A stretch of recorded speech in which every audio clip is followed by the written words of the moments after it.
Good morning বন্ধুরা, welcome to my channel গল্প প্রবাহ। আশা করি আপনারা সবাই ভালো আছেন। চলুন আজকে দিনটা শুরু করি। সকালে ঘুম থেকে উঠেই বলল তাড়াতাড়ি অফিস বেরোবে, বলেই কাজে বসে গেছে।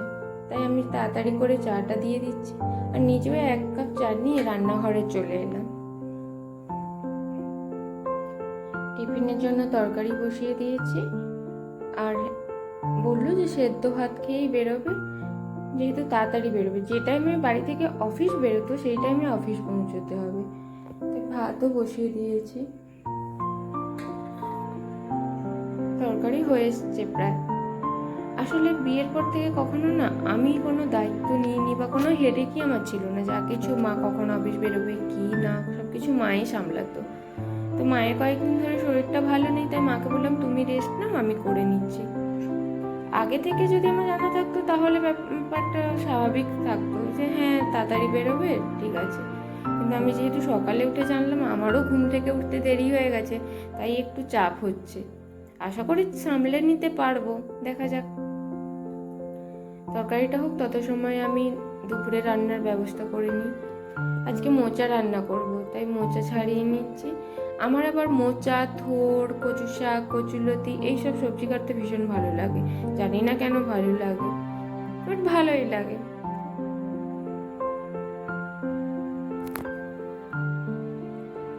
আমি মোচাটা কেটে নিই আর তত সময় আপনারা আমার চ্যানেলটাকে লাইক, কমেন্ট, শেয়ার করুন।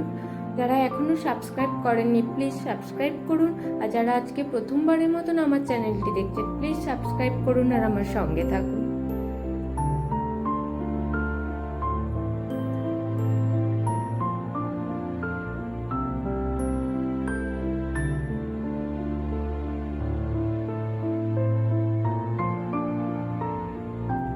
মোচা কাটা আমার কমপ্লিট হয়ে গেছে, আমি এখন সেদ্ধ করতে বসিয়ে দেব। পরিমাণ মতন হলুদ দিয়ে দিলাম, লবণ দিয়ে দিলাম আর লেবু দিয়ে দিচ্ছি। লেবু রস দিয়ে দিলে না প্রেশার কুকারে গায়ে যে কালো মতন দাগ হয় ওটা আর হয় না। সেদ্ধ করতে বসিয়ে দিয়ে এদিকে রুটি করে নিচ্ছি। টিফিনেও রুটি তরকারি দিয়ে দেবো আর আমাদেরও ব্রেকফাস্ট হয়ে যাবে একসঙ্গে। আমি রুটি করতে করতে মা খাবার দিয়ে দিয়েছে, তো এখন অফিস যাওয়ার জন্য বেরিয়ে পড়ছে।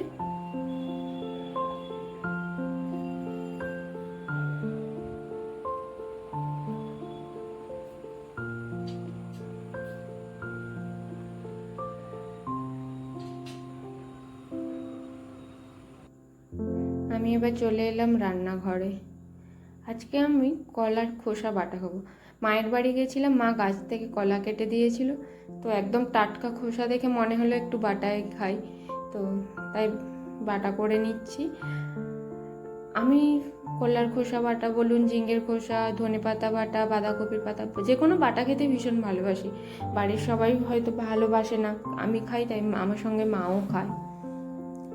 তেলটা গরম করতে দিয়েছি, সব কিছু একসঙ্গে বেটে নিয়ে এই গরম তেলে দিয়ে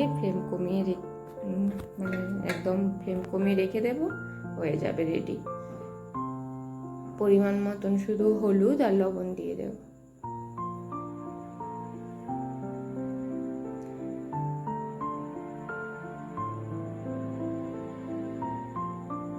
বাটারটা রেডি হোক তত সময় আমার না আজ খুব টক খেতে ইচ্ছে করছে, মাছের টক। আমি তো পূর্ব মেদিনীপুরের মেয়ে, আর ওখানকার লোকেরা টক খায়। আমার মায়েদের বাড়িতে তো যত বড় মাছ হোক টক হবে, আবার যত ছোট মাছ হোক টক হবে। ইলিশ মাছেরও টক হবে, বড় কাতলা মাছেরও টক হবে। আমি কলকাতায় আসার পর থেকে আমার সেভাবে টক খাওয়া হয় না। যখন এই মায়ের বাড়ি যাই তখনই টক খাওয়া হয়, আবার কখনো কখনো টক খাওয়াই হয় না কোনো কারণে।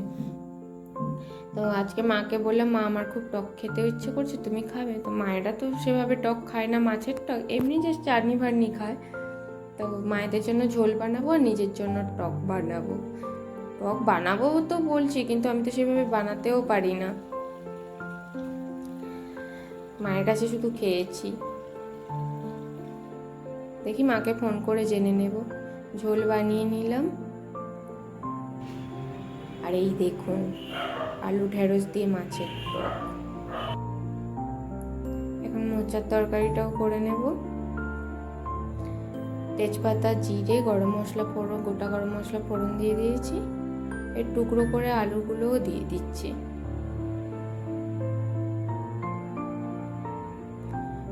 হলুদ নুন পরিমাণ মতন দিয়ে ভালো করে আলুটাকে ভাজা ভাজা করে নিচ্ছি, হালকা ব্রাউন করছি।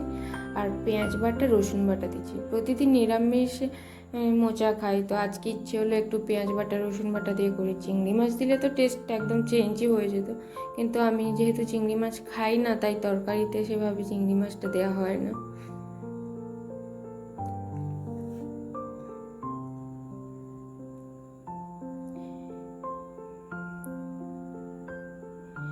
মোচাটা রান্না হোক আস্তে আস্তে, তত সময় আপনারা আমার চ্যানেলটাকে সাবস্ক্রাইব করুন, লাইক করুন, কমেন্ট করুন।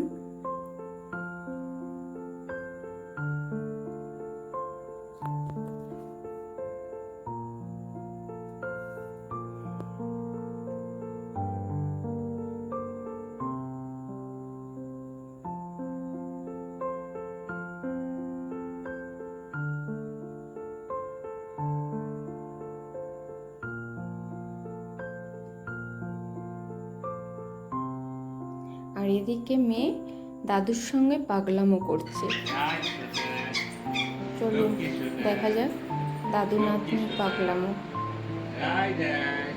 এই দেখুন, দাদুর সঙ্গেও পাগলামো করুন। আর আপনারাও ভালো থাকুন, সুস্থ থাকুন।